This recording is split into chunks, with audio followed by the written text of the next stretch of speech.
अजीज़ तलबा, अस्सलामु अलैकुम। बेटा, एक छोटी सी कहानी आपको सुनाना चाहूँगा। पहली जंग अज़ीम फर्स्ट वर्ल्ड वार के बाद एक ब्रिटिश जनरल ने एक बुक शाया की अपनी। उसमें उसने दो कैद हो जाने वाले सिपाहियों के हालात के बारे में लिखा। कैदियों की क्या हालत होती है, ख़ास तौर पे जंगी कैदियों का किस कदर बुरा हाल होता है, किस कदर मायूस होते हैं, हत्ता कि अपनी ज़िंदगी तक से वो मायूस होते हैं, उनके बारे में लिखा। वो लिखते हैं कि एक रोज़ उन जंगी कैदियों की विंडो खिड़की गलती से कहीं खुली रह गई, और जो ही वो विंडो खुली रह गई तो उनमें से एक कैदी ने फौरन विंडो से बाहर झांका और बाहर झांक के देखा। जब उसने बाहर झांका तो उसे हर तरफ नज़र क्या आया? उसे हर तरफ नज़र आया कीचड़, जंगल, झाड़ियाँ, बुरा हाल। जब उसने बाहर का ये एनवायरनमेंट, ये माहौल देखा तो फौरन पीछे हटा और कैद खाने के कोने में आके बैठ गया कि अगर बाहर जाके भी मरना ही है तो मैं भाई यहीं ठीक हूँ। जो उसका साथी कैदी था, उसने भी जब उसी विंडो से बाहर देखा, उसी विंडो से बाहर झांक के देखा, तो उसे वहां पे सितारे नजर आए, स्टार्स चमकते हुए नजर आए, और उसने फैसला किया कि आज़ादी की खातिर बाहर की मुश्किलात पे काबू पाना है। बाहर निकला, जिंदगी की जिद्दोजहद की, और आखिरकार कुछ ना कुछ उसका बनता गया।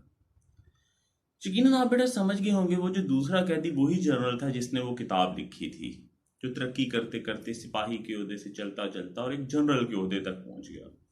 बेटा, खिड़की तो वो एक ही थी, बाहर का मंजर भी एक ही था, लेकिन देखने वाली आंखें अलग अलग थी। ये सोच का फर्क था कि एक बंदे को बाहर जाके कीचड़ सा नजर आ रहा है, जबकि दूसरा बंदा है, उसे उसी विंडो में से, उसी एनवायरनमेंट में स्टार्स, तारे नजर आ रहे हैं। हालात एक से ही होते हैं, मगर इन्हीं हालात में कोई तो मायूस होके बैठ जाता है, कोई आगे बढ़ने की जुस्तजू करना शुरू कर देता है। और बेटा, जो सितारों की तरफ कदम बढ़ाता है वो मंजिल पर पहुंचे या ना पहुंचे, मगर जो मायूस होके बैठा है ना, उसके पहुंचने का तो कोई चांस ही नहीं है। बेटा, इन लॉकडाउन के दिनों में भी आपके पास चॉइस थी कि आप घर में आराम से बैठे रहते, अच्छे वक्त का इंतजार करते। नहीं, लेकिन आप लोगों ने इस किस्म के नाकाम लोगों का रास्ता चूज नहीं किया, बल्कि आपने काम करने का फैसला किया। और बेटा, आप हर गुजरते दिन के पास अपनी मंजिल के करीब से करीब तर होते जा रहे हैं। और वो जो अच्छे वक्त के घरों में बैठे हैं, उनका अच्छा वक्त कभी भी खुद चलकर उनके पास नहीं आने वाला।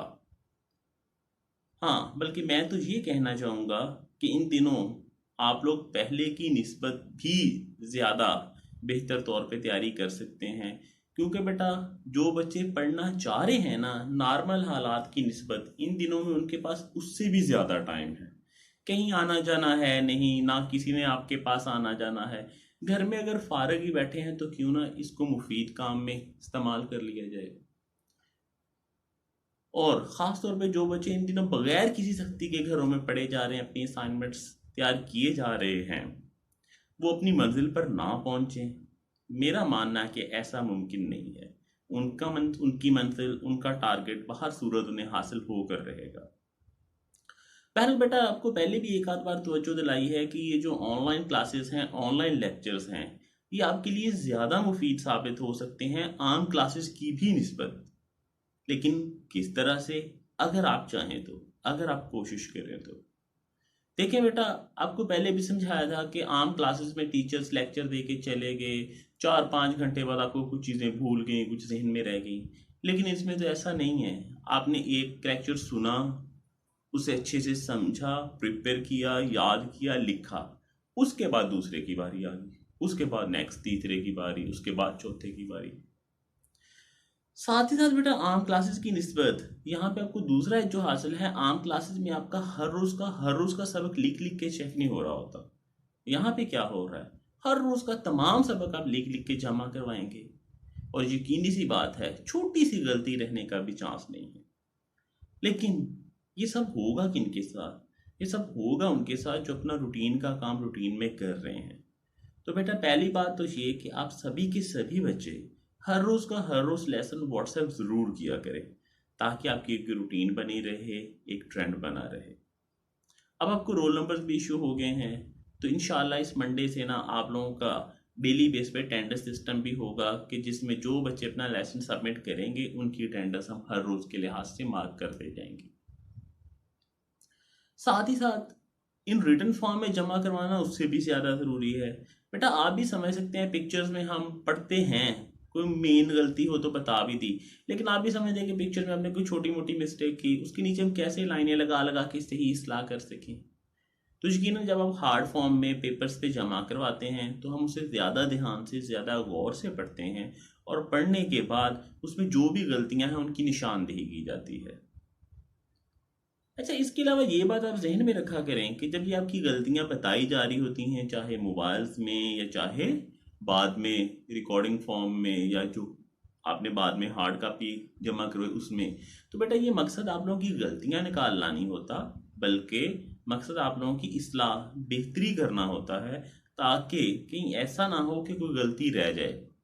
इन दिनों आपने कोई गलती की, हमने आपको बता दी, तो ये इस चीज़ से तो ज़्यादा बेहतर है ना कि आप ऐसी ही गलती इम्तिहान में कर डालें। तो इसलिए जब आपकी बेटा गलतियां निकाली जा रही होती हैं, तो उससे आप ये समझा करें कि आप पे तो टीचर्स ज़्यादा तवज्जो दे रहे हैं, ज़्यादा फोकस कर रहे हैं, तभी तो वो आपकी गलतियां निकाल रहे हैं ना, और तभी तो वो चाह रहे हैं कि आप पहले से ज़्यादा बेहतर, बल्कि बहुत बेहतरीन की तरफ बढ़ते जाएं, ज़्यादा से ज़्यादा बेहतर होते जाएं। तो उम्मीद है कि बेटा आप तमाम की तमाम पॉलिसीज़ को, रूल्स को फॉलो करते हुए काम कर रहे होंगे। इसी में बेटा आपका फ़ायदा है, आपकी फैमिली का, आपके घर वालों का। अगर आप काम करते जा रहे होंगे तो यकीनन एक ना एक दिन अपने टारगेट, अपनी मंजिल पे मौजूद होंगे। अल्लाह हाफिज़, अपना ख्याल रखिएगा।